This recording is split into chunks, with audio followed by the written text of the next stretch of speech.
Me revoilà, nouvel épisode sur la scène d'exposition du mariage, et nous en sommes au moment où Figaro fait allusion à ce qu'il a fait pour le comte dans le Barbier de Séville.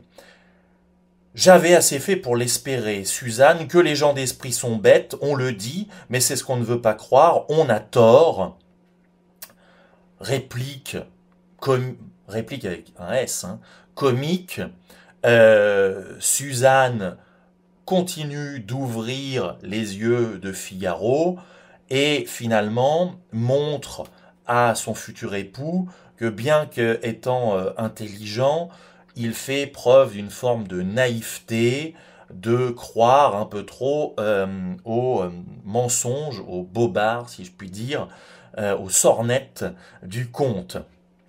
Et Suzanne va, dans la réplique suivante, achever littéralement de lever le voile sur les intentions du comte, puisqu'elle dit « apprend qu'il la destine », le la renvoie à la dot, apprend qu'il la destine à obtenir de moi secrètement certains quarts d'heure, seul à seul, qu'un ancien droit du Seigneur, tu sais s'il était triste, je le sais tellement que si monsieur le comte en se mariant n'eût pas aboli ce droit honteux, jamais je ne t'eusse épousé dans ces domaines, et bien s'il l'a détruit, il s'en repent, et c'est de ta fiancée qu'il veut le racheter en secret aujourd'hui.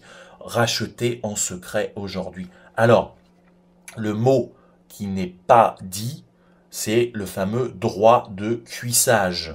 D'accord? Droit féodal qui autorisait les maîtres, les nobles, à profiter d'une de leurs servantes avant le mari, le jour de la nuit de noces. Cuissage comme cuisse. Voilà. Donc, le mot n'est pas employé, mais l'allusion est suffisamment explicite. Alors, outre le fait que l'on comprend que le comte Almaviva est un coureur de jupons, on comprend dès cette scène d'exposition que le comte Almaviva est un menteur, un manipulateur.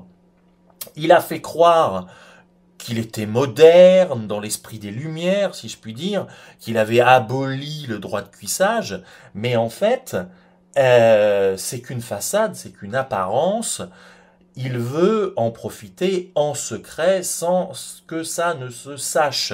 Donc, sous des atours bonhommes, tolérants, modernes, le comte Almaviva reste affreusement conservateur et, si je puis dire, machiste, pour pas dire plus. Hein, voilà.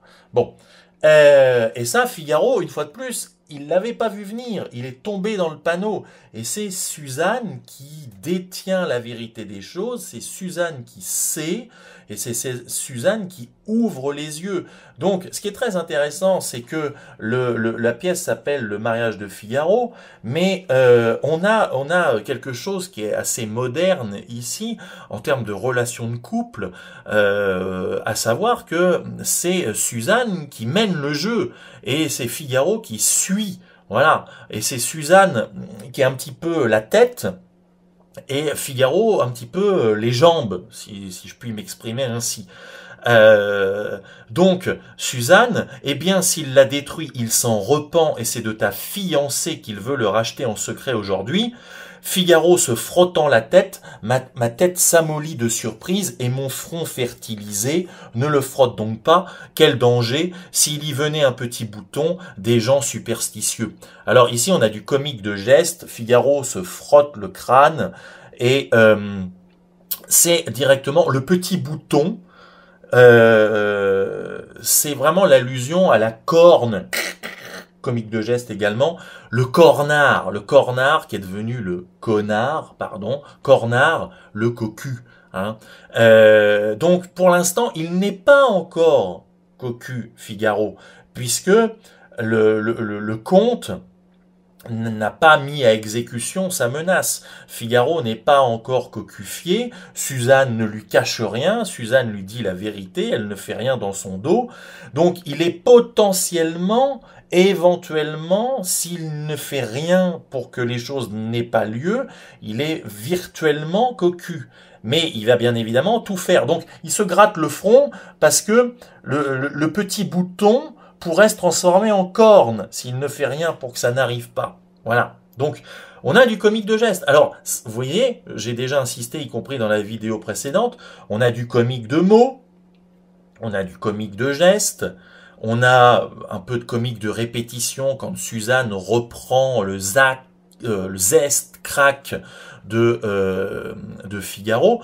Donc, c'est drôle. Et puis, d'emblée, on a du comique de situation parce que on a le schéma habituel du triangle amoureux avec un homme qui court après une femme, mais avec potentiellement le mari trompé. Donc c'est presque le schéma qu'on retrouvera au siècle suivant dans les vaudevilles, sauf qu'ici, le mari veut tout faire pour ne pas être trompé, et puis d'ailleurs la femme ne veut pas tromper son mari. Voilà. Donc, c'est un schéma très intéressant. On sent d'emblée, voilà, au bout de 4 pages d'exposition, qu'il va y avoir des rebondissements, il va y avoir de l'action amoureuse. Et donc, en quoi c'est drôle? Parce que Suzanne, il y a la didascalie riant. Et Figaro répond, tu ris, friponne. Ah, s'il y avait moyen d'attraper ce grand trompeur, de le faire donner dans un bon piège et d'empocher son or, de l'intrigue et de l'argent, te voilà dans ta sphère. Donc bien évidemment, Suzanne rit au geste de Figaro, rit à l'allusion de la corne du cocu, et puis d'emblée, Figaro, après le choc de cette révélation, il n'est pas en colère contre Suzanne, encore heureux, puisque Suzanne lui dit la vérité, et tout de suite, la personnalité de Figaro ressort, cette personnalité qui rebondit toujours, cette personnalité qui est toujours dans l'action, qui ne se laisse pas abattre, qui cherche toujours des solutions, qui cherche à s'en sortir. Ah, s'il y avait moyen d'attraper ce grand trompeur, de le faire donner dans un bon piège et d'empocher son or, d'entrée, on a deux expressions qui montrent que déjà, c'est en train de mouliner dans le cerveau de Figaro, qu'il est en train de chercher une solution pour essayer d'avoir le compte, puisqu'il nous dit attraper ce grand trompeur, donc tromper le trompeur, le faire donner dans un bon piège, empocher son or. De l'intrigue et de l'argent, te voilà dans ta sphère, c'est tout Figaro. Figaro va essayer de mettre en place un dispositif, des stratagèmes pour rouler le compte, l'avoir à son propre jeu et bien évidemment conserver la dot. Il n'est pas question de rendre la dot. Voilà. Donc il veut être gagnant sur tous les tableaux, Figaro. Voilà. Et donc ça, Suzanne, elle connaît bien son Figaro, de l'intrigue et de l'argent, te voilà dans ta sphère, ce n'est pas la honte qui me retient, la crainte, ce n'est rien d'entreprendre une chose dangereuse, mais d'échapper au péril en la menant à bien, car d'entrer chez quelqu'un la nuit, de lui souffler sa femme et d'y recevoir 100 coups de fouet pour la peine, il n'y a rien de plus aisé, 1000 sots coquins l'ont fait, voilà, donc d'emblée, Figaro nous dit, voilà, arriver à ce que tu échappes aux griffes du comte Almaviva, il n'y aura pas de problème, ça je vais toujours trouver des solutions, ça c'est dans mes cordes, il n'y a pas de souci. La grosse difficulté qu'il entrevoit à ce stade de la pièce, c'est d'arriver à conserver la dot, ça c'est plus difficile, ne pas passer pour un voleur finalement. Voilà, quand il dit ce n'est pas d'entreprendre une chose dangereuse, mais d'échapper au péril en la menant à bien.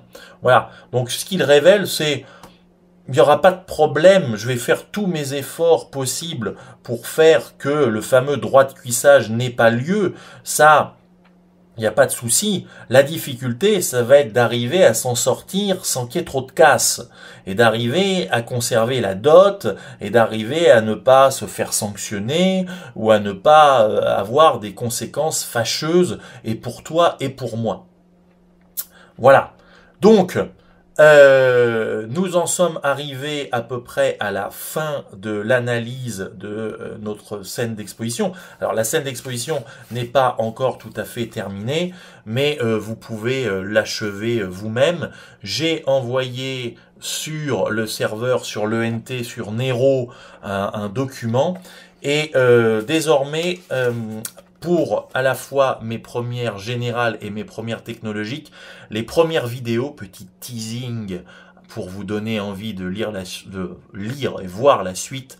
Les prochaines vidéos seront sur l'acte 5, la scène numéro 3 de l'acte 5, le fameux monologue « Sans la liberté, il n'est point d'éloge, sans la liberté de blâmer, pardon, sans la liberté de blâmer, il n'est point d'éloge flatteur ». Alors je sais qu'en première générale, il y a un autre extrait, le fameux extrait où Chérubin saute dans la melonnière, mais j'y reviendrai plus tard. D'abord, il y aura des vidéos sur l'acte 5, scène 3, le monologue de Figaro, car vous verrez que ce monologue va nous faire penser à un texte que nous avons étudié dans le parcours sur le Valais. À très bientôt pour de nouvelles vidéos.